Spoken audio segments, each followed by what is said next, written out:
Hello Leo and welcome to your April 2022 video. This video is for Sun, Moon, Rising, Leo. So Leo, April's a very interesting month. We have a lot going on. We have Jupiter and Neptune together in April. So there's a lot of surrendering and letting go. A lot of healing, especially with Neptune and Jupiter and then the sign of Pisces. So that's a lot about healing, letting go, compassion, understanding, the giving kind of energy, especially to oneself, which will be for the good. We also have a solar eclipse in April. So we are in eclipse season going into April. We'll have eclipse season in April. And we have the new moon, and the solar eclipse will be on the 30th. The new moon's on the 1st. So that's interesting energy already going into April. April is very interesting. A lot of changes are coming through in April, and I think it's important to be gentle with ourselves. And that's why we have that Jupiter Pisces energy of being gentle with ourselves through the changes and the processes that we are going through. On the 1st, we have a new moon in your 9th house. This is great energy. 9th house, travel, right? Adventure, perspectives, learning, information, education, wisdom, really good energy. Any new ideas, a new beginning when it comes to maybe I should learn this, maybe I should teach. It also, like the 9th house is about teaching as well, where we have a message to share, where we want to share what we need to say. Great for teaching. It's good for vacationing, travels, taking some time out, or even planning, right? Planning, making plans for a vacation, thinking of where you want to go. It's really good energy with that new moon energy there. So really enjoy that. It's telling you about life being an adventure, and you need to seek the adventure to have fun and to enjoy life. And it's through those adventures that give us experiences, that give us wisdom. This is where we learn. I always look at the 9th house like that. I look at the 9th house as the house of where, if the 3rd house is where we get information, and the 9th house rules over higher learning, right?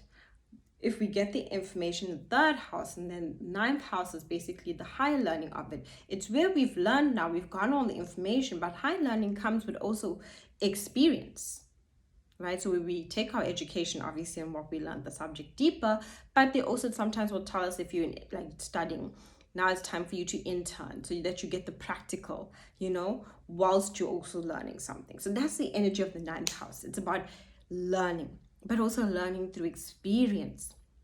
It's about teaching. It's about information. It's great for even reading. If you want to read a book so that you can learn about something different, it's where we explore.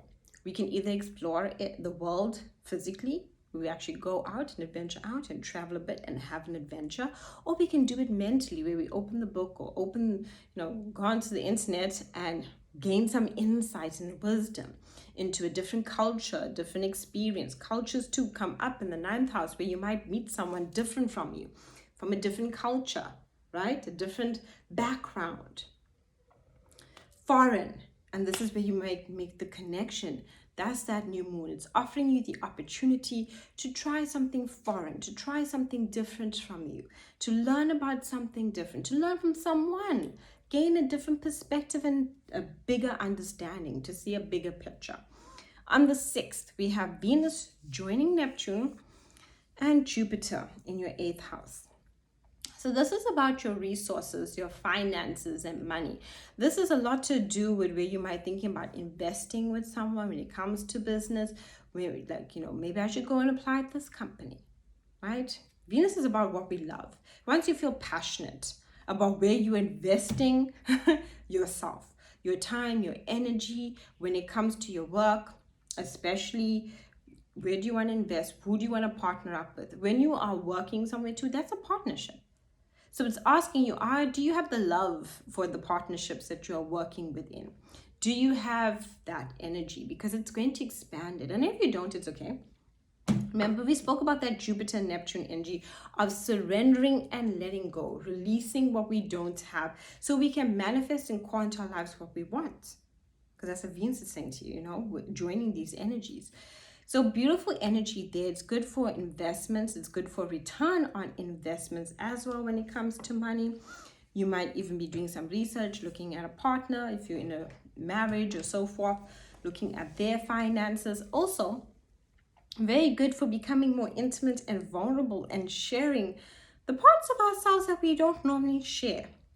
The eighth house is very good for that. It also rules over sex, right? So this is where we get very vulnerable and intimate with others. And that's the beauty of the eighth house. Beautiful energy for that. It also rules over our fears, our doubts. Think about it.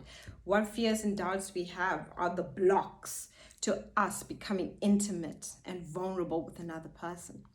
So this is good energy for healing any fears, doubts within yourself, any traumas when it comes to bonding and connection and intimacy. When we talk about the eighth house, yes, it rules over sex, but it rules over something so much more deeper, intimacy. Intimacy comes when we can share the parts of ourselves that we don't normally share.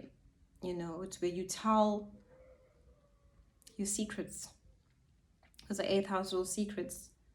And once we tell those secrets, we become naked on a soul level. And that's the energy here about bonding and connection.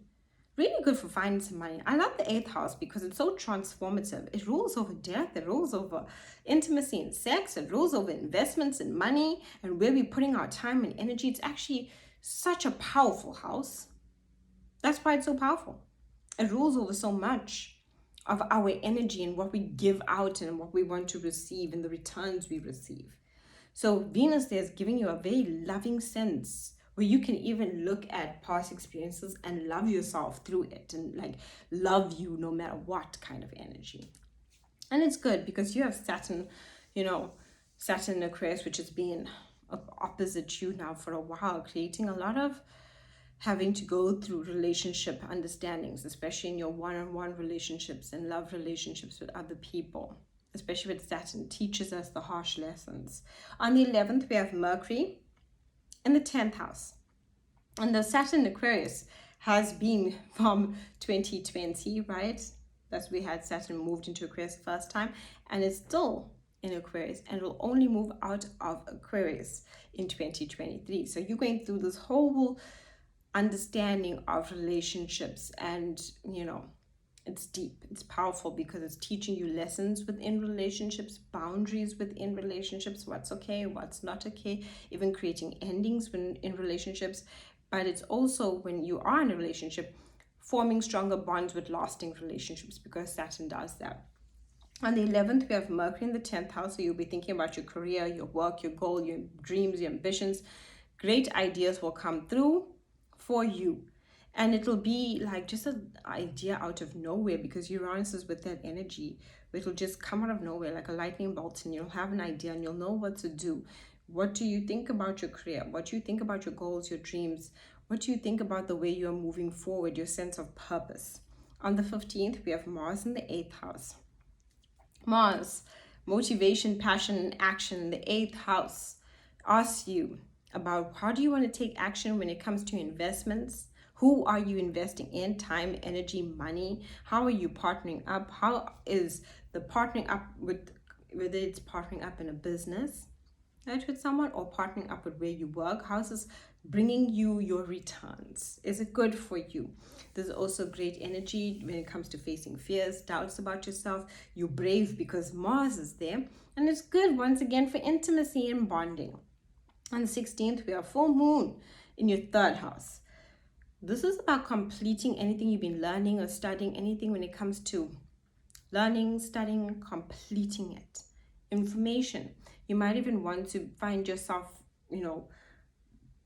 learning something new about yourself during this time.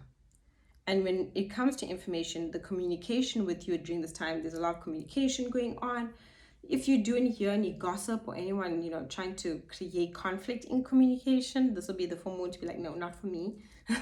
I'm stepping aside. I do not need that drama nor distraction within my life. But marketing, it's great for. It's great for completing anything you've been learning, completing anything like a document you need to type out. Great for that. It's good for connection with people that you feel can be there for you. On the 20th, we have on the 20th, the sun now moves into your 10th house. So So we have that full moon on the 16th, and on the 20th, the sun now is in your 10th house of career, goals, dreams, ambitions. It's offering you opportunities here. And this is important because there's going to be a solar eclipse coming up shortly. On the 29th, we have Mercury in the 11th house, your connections, your groups. Mercury will have you wanting to communicate. Communicate with your friends, communicate within all the various groups that you're in, be it friends, family, colleagues, communication.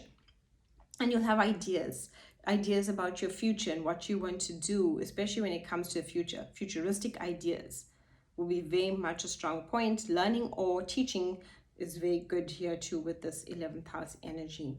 On the 30th, solar eclipse time in this 10th house of career, goals, dreams, ambition, and purpose. North Node is in your 10th house. This is going to create, especially this year and next year, major changes when it comes to your career. Major changes. So this solar eclipse is asking, what changes do you want when it comes to your career? What do you want? A solar eclipse, it's powerful. The North Node is there, the node of destiny. What is your dreams when it comes to your career? What do you want for you? Your career, your goals, your ambitions, and your purpose. We all have a sense of purpose, whether we working or not working. Either way, we get up for a reason. This is asking you to find your purpose, to find those goals, to find the ambition, the passion, the drive, the energy. Very powerful energy for you. Now, you must know the sun is in the 10th house too, so it's really motivating you and asking you. And that solar eclipse that's happening on 30th, really pushing you forward and motivating you to really ask yourself, what are my goals? And it's taking you there. It's going to create a lot of changes when it comes to your career for you. Thank you so much for watching. Do like and subscribe. My website's linked down below if you'd like a reading, as well as a link for appreciation of these videos.